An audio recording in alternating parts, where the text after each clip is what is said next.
Hi and welcome to a new video on my channel. In this tutorial I will show you how to make a corner to corner scarf in Tunisian crochet, and this is such a quick and easy project that you can make one in a few days as a present or for your own use. In this case I used a sparkly yarn for a narrow scarf. If you're new here, my name is Andrea and I create Tunisian crochet and regular crochet tutorials and patterns. You will find many of them free on my blog yarnandy.com. For this pattern you can use any yarn and hook combo that gives you a nice fabric that is not see-through,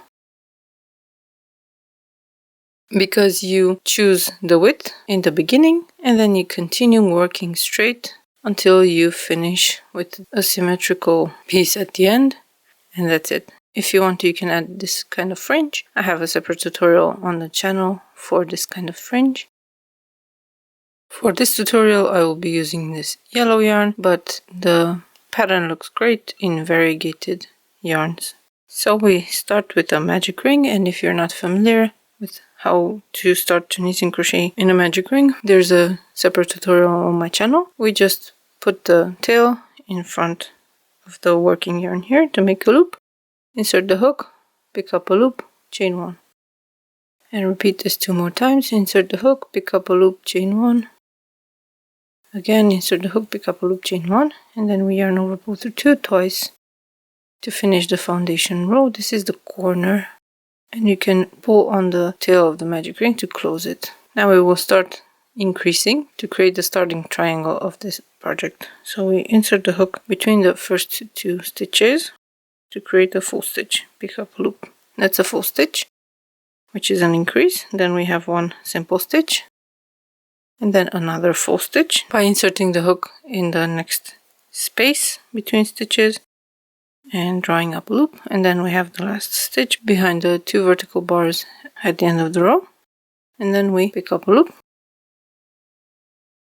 chain 1, and yarn over, pull through 2 until we have 1 loop left.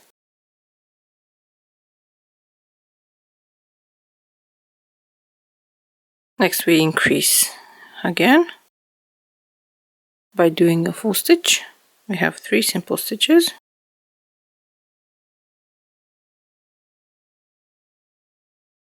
one more increase with a full stitch, and the last stitch. Then we chain 1 and then yarn over, pull through 2 to the beginning of the row to return.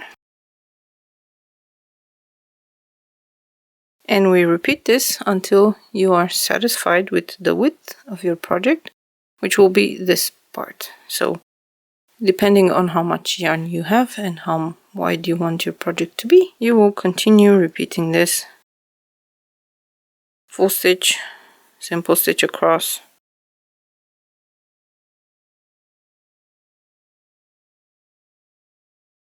full stitch, and then last stitch and the return pass until you are happy with the width. This is the fun thing about this pattern, that you can make your rectangle as long and as wide as you like without having to calculate anything beforehand. So I'll make a few more rows so that we have a nice triangle here, and I will meet you when that's finished. Once you're satisfied with the width of your scarf, in my case this is about 8 centimeters or 3.5 inches, and I recommend that you make it at least 10 centimeters wide for at least a bit of coverage. You will continue working the scarf and adding length. We will keep the number of stitches that we have here and increase 1 and decrease 1 on each row. So for that we just repeat 1 row. We have the full stitch in the first stitch, and then we simple stitch across, stopping when we have 1 simple stitch to make.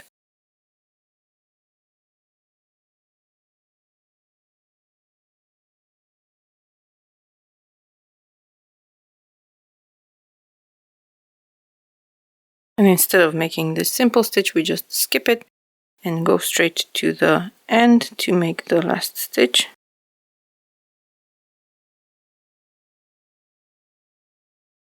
And chain 1, yarn over, pull through 2,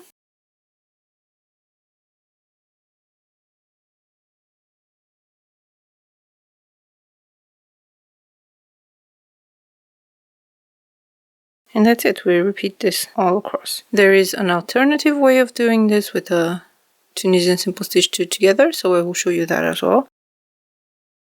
At the beginning we have the same thing. We have a full stitch and then we simple stitch across until we have 2 stitches left to make.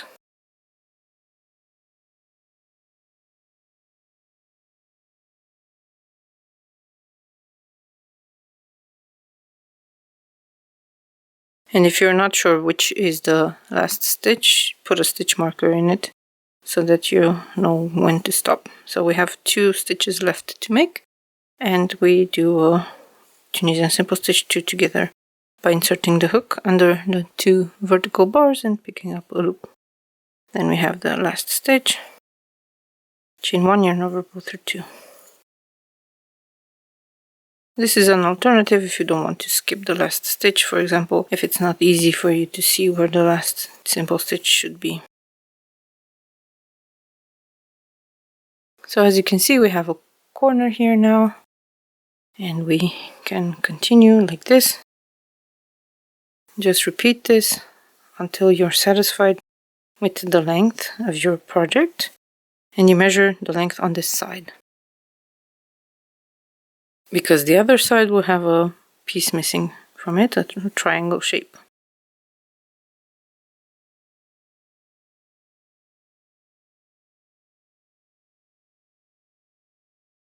So again, we have 2 stitches here unworked. We can do a decrease and then last stitch,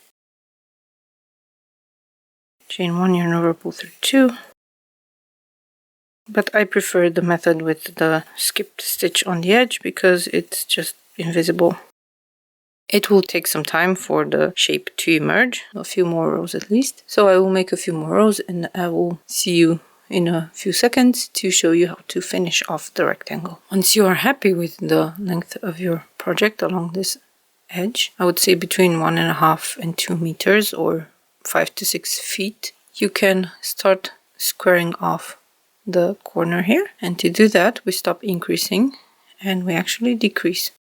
So we either skip the first stitch or make a Tunisian simple stitch 2 together at the beginning, and then skip the last stitch or make a Tunisian simple stitch 2 together at the end of the row. I will show you the first method first with skipping, so just skip the first stitch here and do simple stitches all across until you have 1 simple stitch left to make.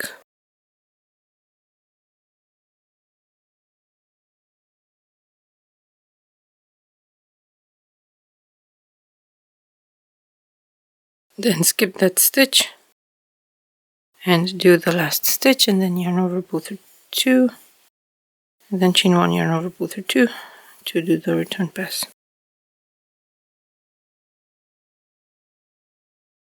Or if you want to do the alternative, insert the hook under the vertical bars of the next 2 stitches, pick up a loop, and then do simple stitches until you have 2 simple stitches left to do.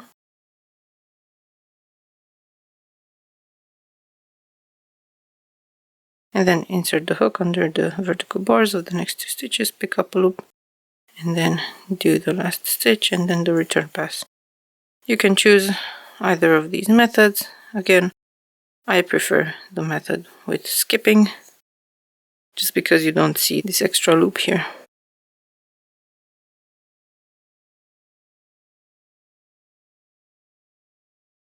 So you repeat this row until you run out of stitches.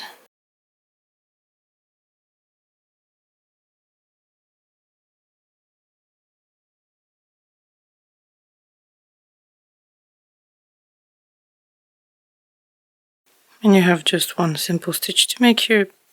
Make 1 simple stitch, last stitch, and then yarn over, pull through all 3. And then if you want to cut the yarn, you yarn over and pull the end through the last stitch here. Otherwise, you can just go into making the fringe. So that's it. That's the rectangular scarf worked on the bias with simple stitches. Of course, you can use this method to make other things as well, such as blankets and placemats and pillowcases and anything you can think of. But this is great for yarns that have this shorter gradient or variegation to make scarves with that yarn. You can also use a combination of stitches here in the main fabric. You can use a lace pattern for the triangle and then to continue into the main body and to the end if you want something fancy like a wrap. So I think I will design something like that in the future, but they all have this same structure going on where you start with a triangle, you continue with rows of equal lengths worked on a diagonal, and then you finish with the final triangle where you decrease on both ends. I hope you give this easy technique a try, and if you do, let me know what you're making. You'll find me on socials at Yarnandy, or you could always reply to my emails with photos of your projects. I always love seeing those. If you want to know when I publish more tutorials, make sure to subscribe to my emails. So I will see you there. Bye.